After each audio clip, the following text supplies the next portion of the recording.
Hello friends, good morning, જય શ્રી કૃષ્ણ, જય દ્વારકાધીશ. કેમ છો બધા? મજામાં ને? તો સ્વાગત છે તમારું આજના નવા વિડીયોમાં. અત્યારે 8 જેવો ટાઈમ વાગી ગયો છે અને હું આવી ગઈ છું અગાસી ઉપર, કેમ કે આજે વાતાવરણ પાછું ઝાકળવાળું થઈ ગયું છે, ધૂંધળું વાતાવરણ થઈ ગયું છે. અને તમે જોઈ શકો છો કે કેટલી ઝાકળ આવી છે ને, એના લીધે બધું જો ભીનું થઈ ગયું છે. અહીંયા જો આ વાયર છે ને લાઇટનો, એમાં કેવા પાણીના ટીપા દેખાય છે. કાયદેસરનો વરસાદ આવતો હોય ને એ રીતનું થઈ ગયું છે. અને અહીંયા જોઈ લો, આ આપણે આખી અગાસી જો ભીની થઈ ગઈ છે. જો બધે પાણી ટપકે છે. પગથિયા તો એકદમ વરસાદ આવ્યો હોય ને એવા ભીના થઈ ગયા છે.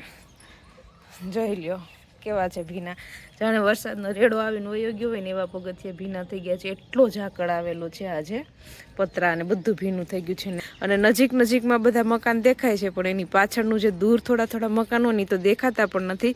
જે આપણી ઓલી ફેક્ટરી જૂનવાણી છે ની જો જરા દેખાય છે, બાકી કંઈ દેખાતું નથી. એટલું ધૂંધળું વાતાવરણ થઈ ગયું છે, એટલી ઝાકળા જે એવી છે. થોડોક ઠંડીનો માહોલ પણ છે અને સૂરજ દાદા તો હજી દેખાતા જ નથી. વાદળછાયું વાતાવરણ થઈ ગયું છે, એટલે થોડીક વાર આપણે અહીંયા આટા મારી લઈએ, થોડુંક વોકિંગ કરી લઈએ અને પછી નીચે જઈને આપણે રસોઈ કરીએ. દિત્યાને જઈને પપ્પાને સૂતા છે. ચાલો, તો બપોર પછીના 4 જેવો ટાઈમ વાગી ગયો છે અને આગળ જો હજી હું ઈઠી જ છું, કેમ કે નીંદર આવી ગઈ હતી બપોર વચ્ચે વિડીયો એડિટ કરતાં એટલે પછી સૂઈ ગઈ હતી. અને દિત્યા તો હજી સૂતી છે અને મમ્મી પપ્પા વહી ગયા છે વાડીએ, કેમ કે બહારથી ડેલો બંધ કરેલો છે, એટલે એ લોકો વાડીએ જતા રહ્યા છે. અને હજી હજુ રોંઢાનું બધું કામ આપણે બાકી છે. અહીંયા જો બધે કપડાં સુકાય છે, વાસણ ઉટકેલા છે, ફળિયામાં બધે કચરો વાળવો પડે એમ છે, એટલે પહેલાં ફટાફટ આપણે રોંઢાનું કામ કરી નાખીએ. અને હા, આજે છે ને દિત્યાએ સવારે જીદ કરી અને કહેતી હતી કે મને પાણીપુરી બનાવી દે. એટલે અત્યારે હું તને નહીં બનાવી દઉં, હું સાંજે તને બનાવી દઈશ, કેમ કે હું ઘરમાં ચણા ને બધું અગાઉથી પલાળીને રાખવું પડે, એટલે એમ કરી અને માંડ સમજાવી. એટલે અત્યારે તો છે ને મારે એને પાણીપુરી બનાવી જ દેવી પડશે, નકર દિત્યા અત્યારે તોફાન કરશે. એટલે અત્યારે આપણે સાંજનો પાણીપુરીનો પ્રોગ્રામ રાખી દીધો છે. તો ચણા મેં બપોરે પલાળી દીધા હતા, તો હવે સીધી હું છે ને રોંઢાનું કામ કરી અને પછી બધી વસ્તુ ચણા ને બટેકા ને બધું બાફી લઉં. અને મમ્મી જો આપણે કૂપનના ઘઉં ને ચોખા ને એવી વસ્તુ આવે ને બધી, તો એ લઈ આવ્યા હતા અને અહીંયા જો સૂકવી દીધી હતી તડકે અને સાફ ને એવું કરતા હતા. અહીંયા ચોખા છે આટલા અને અહીંયા ઘઉં છે, તો હજી બધું હમું કરવાનું બાકી છે, ખાલી એમને સૂકવા હતા, અહીંયા તડકે રાખી દીધા હતા. અને આજે પણ જો આમાં મસ્ત મજાનું પીળા કલરનું ફૂલ આવી ગયું છે. ફૂલનું નામ કોઈને ખબર હોય ને તો કોમેન્ટ કરજો. આમ તો સૂર્યમુખી જેવું લાગે છે, પણ આને કંઈક બીજું ફૂલ કહેવાતું હશે, કેમ કે સૂર્યમુખીનું ફૂલ તો મોટું હોય, આ તો સાવ નાનું છે. અને આમાં હવે ઘણા બધા ફૂલ હમણાં આવશે. જો એક ફૂલ અહીંયા આવી ગયું છે, આ કલર અને આ ફૂલનો કલર, 2 કલર અલગ છે. જો તમે જોઈ શકશો, હાવ આછો પીળો છે આ ફૂલનો કલર, અને ફૂલની ડિઝાઇન થોડી અલગ છે. અને આ ફૂલનો કલર એકદમ ઘાટો પીળો છે. છોડ એક જ છે, પણ ફૂલના કલર અલગ છે. ચાલો, તો જો અહીંયા છે ને એક ગેસ ઉપર આપણે ચણા બાફવા મૂકી દીધા છે અને બીજા ગેસ ઉપર છે ને આપણે ખજૂર આંબલીનું પાણી ઉકળવા માટે મૂકી દીધું છે, કેમ કે દીદથી ઉડશે એટલે સીધા ચણા ખાશે, એટલે થોડુંક મેં વહેલું બાફવા મૂકી દીધું છે. અને અહીંયા જો આપણે ખીચડી પલાળી દીધી છે. હમણાં ગેસ ખાલી થાય ને એટલે આપણે ખીચડી પણ મૂકી દઈશું કુકરમાં, અને બટેટા પણ પછી બાફવા મૂકી દઈશું. અમારે ગમે તે વસ્તુ બનાવીએ, પણ અમારે ખીચડી તો બનાવવી જ પડે, થોડીક પણ બનાવવી તો પડે જ. ચાલો, તો જો ચણા પણ બફાઈ ગયા છે અને ખજૂર આંબલીનું પાણી પણ ઉકળી ગયું છે, એટલે ગેસ ખાલી થઈ ગયો. એટલે આપણે જો અહીંયા ખીચડી મૂકી દીધી છે અને પાછા અહીંયા બટેકા બાફવા બીજા કુકરમાં મૂકી દીધા છે. અને અહીંયા જો અમારા દિત્યાબેન પણ ઉઠીને રેડી થઈ ગયા છે ટ્યુશનમાં જવા માટે. કા દિત્યા, ગુડ મોર્નિંગ.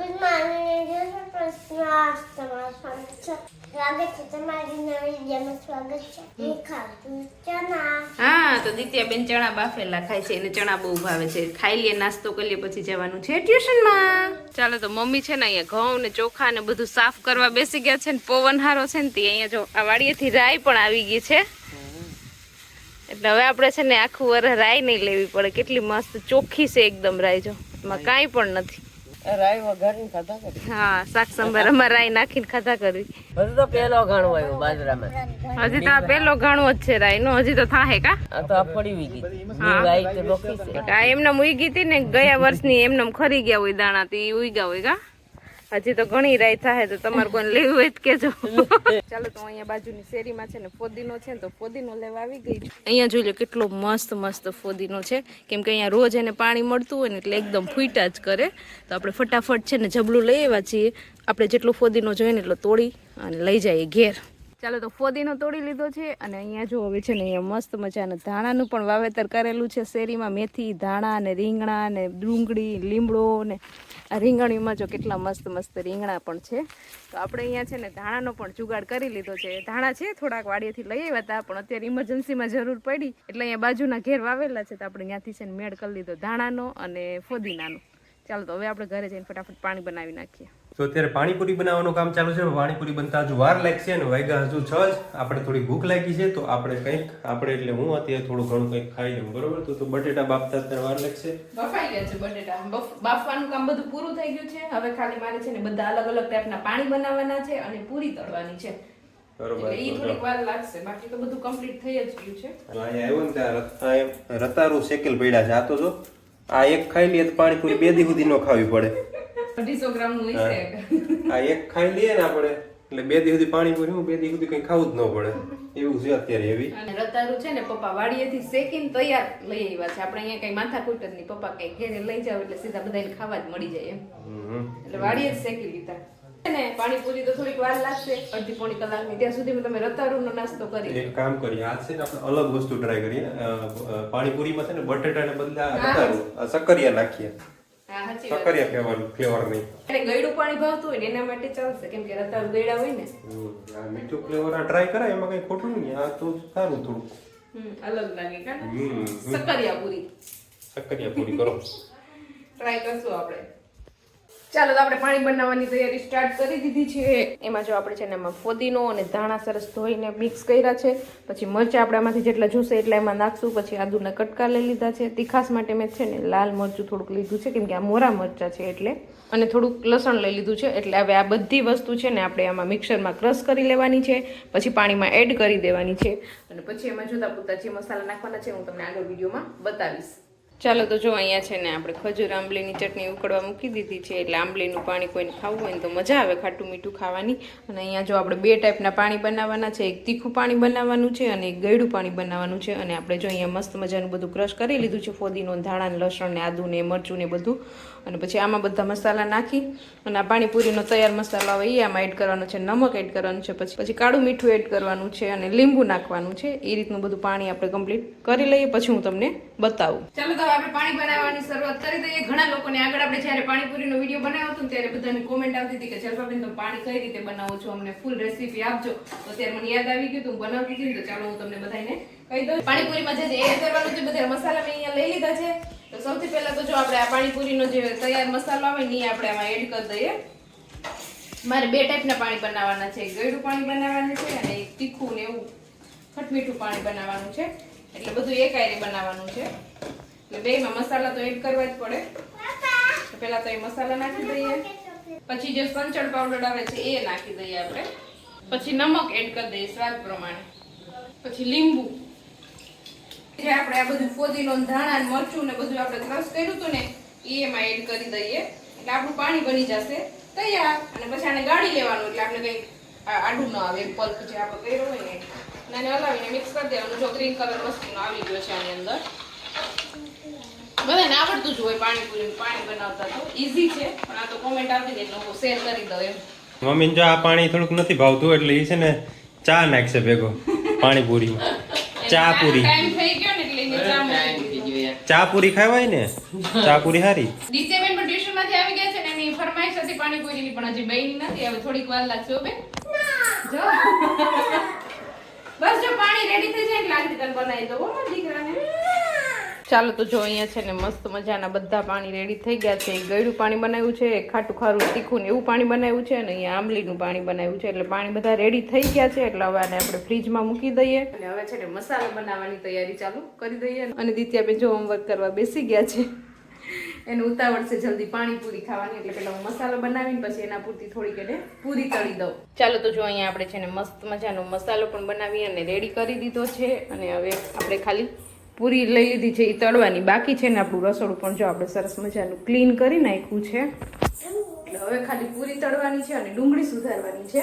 તો એ હજી થોડીક વાર છે, ત્યાં સુધી હું દિત્યાને હોમવર્ક થોડુંક કરાવી દઉં અને એને જમાડી દઉં. ચાલો તો હું ડુંગળી સુધારવા બેઠી હતી ને, તો દિત્યાબેન આવી ગયા મને હેલ્પ કરાવવા. કા દિત્યા? એટલે કે હું ડુંગળી તમને કટ કરવા લાગુ મમ્મી. એટલે જો એ મસ્ત મજાની આગળ ડુંગળી આપણે છે ને કટિંગ કરી દેશે. કા તને બહુ ગમે કામ કરવું? બહુ ગમે તને? તો પાણીપુરી ખાતી હતી ત્યાંથી ખાતી ખાતી આવી. કા ચાલો તો તે છે 7:30 જેવો ટાઈમ વાગી ગયો છે. દિત્યાબેનને જમાડી દીધી છે ને હવે છે ને બધી પૂરી હું તળી લઉં ને પછી બધા લોકો જમવા બેસી જાય. ને જો આપણે કાતરોડ ભરીને તો પૂરી તળી લીધી છે ને હજી આટલી તળવી પડશે ત્યારે બધાને થાશે, કેમ કે અત્યારે એક મહેમાન પણ આવ્યા છે અમારે, તો એને પણ જમવાનું કર્યું છે ભેગા ભેગું. તો ચાલો ફટાફટ પેલા પૂરી તળી લઈએ પછી બધા લોકો બેસી જાય જમવા. ચાલો તો પાણીપુરીની ઓલમોસ્ટ બધી તૈયારી આપણે કરી લીધી છે. જો અહીંયા આપણે મસ્ત મજાની પૂરી તળી લીધી છે, પછી આમાં મીઠું પાણી છે, પછી આમાં તીખું ને ખાટું ને એવું પાણી છે, પછી અહીંયા મસ્ત મજાનો મસાલો આપણે બનાવી લીધો છે, પછી સેવ, ડુંગળી અને આ ખજૂર આંબલીનું પાણી બનીને રેડી થઈ ગયું છે. અને આ જોતા જ હવે તો મારા મોઢામાં પાણી આવવા માંડ્યું છે, એટલે હવે રહેવાતું નથી. તો જલ્દી જલ્દી આપણે પાણીપુરી ખાઈ લઈએ. અને તમારા મોઢામાં પાણી આવતું હશે તો તમે ઘરે બનાવી અને ખાઈ લેજો. કાના રેસ અને જો તમારે ઘરે ન બનાવવું હોય તો તમે બહારથી પણ રેકડીમાં પણ ખાઈ શકશો, પણ ત્યાં ખાલી હાથ નહીં ધોયા હોય નહીં. આપણે રેકડી જેવી જ બનાવી છે, ઘેર મસ્ત મસ્ત હાથ ધોયા વગરની. ચોખાઈનું ધ્યાન રાખીને બનાવી છે. તો ચાલો હવે છે ને ફટાફટ આપણે જમી લઈએ. ચાલો તો 8 જેવો ટાઈમ વાગી ગયો છે અને બધા લોકો બેસી ગયા છે જમવાને. માં અડધાએ તો જમી પણ લીધું છે. આજે પાણીપુરી એક ડોઝ પૂરો થઈ ગયો ને બીજી વાર જે બનાવવાની બાકી છે. અને અહીંયા જો બધા લોકો લાઈનમાં બેસી ગયા છે જમવા. અને અમે જો સુરતથી મહેમાન આવ્યા ને, ઓલી વખતે તો જમવાનું બાકી રહી ગયું હતું કિરણબેનનું, એટલે આ વખતે આપણે જમવાનું કાલ તો વયું જવું છે, એટલે આજે આપણે જમવાનું કરી નાખ્યું પાણીપુરી. હાલશે ને કિરણબેન? હવે તો હાલે જ ને કે બહુ હાલે બહુ હાલે. હારી બની કે તમારે હાટું જ બનાવી છે તો વાંધો નહીં. ના બાજુ જો મમ્મી ને નરેશ ને બધા બેસી ગયા છે. સરસ બની કે બોલાતું નથી એટલે હારી જ બની છે ને. બોલાય જશે મોઢા અને નક્ષભાઈએ તો જમી લીધું. નક્ષ ભાઈ કે પાણીપુરી ભાઈ કે તો વાંધો નહીં. ચાલો ફટાફટ છે ને આપણે થોડીક વાર હજી બાકી છે, અડધું ખાધું ને અડધું બાકી છે. ને અમારે હર્ષિતાબેન તો લાડુઓ ચોરીને ખાય છે પાણીપુરીમાં. કા ભાઈ બેન તને પાણીપુરી હે? ચાલો તો ફટાફટ આપણે જમી લઈએ. ચાલો તો મસ્ત મજાની પાણીપુરી ખાઈ લીધી છે. અને અત્યારે ઘડિયાળમાં 10:30 જેવો ટાઈમ થઈ ગયો છે અને બધા લોકો પોતપોતાના ઘરે જતા રહ્યા છે. અને હવે દિત્યાબેનને જો થોડું ઘણું હોમવર્ક બાકી છે હજી કરવાનું, થોડું કરી લીધું તો એની જાતે, તો હવે એને હોમવર્ક કરાવીશ. અને હવે વિડીયોને એન્ડ કરી દઈએ. તો તમને આજનો મારો આ વિડીયો કેવો લાગ્યો કોમેન્ટ કરજો, લાઈક કરજો, શેર કરજો અને જો ચેનલમાં નવા હોય તો સબસ્ક્રાઇબ કરજો. આવતીકાલે મળીશું નવા વિડીયો સાથે. ત્યાં સુધી બાય, ગુડ નાઇટ. સબસ્ક્રાઇબ કરવાનું ભૂલતા નહીં.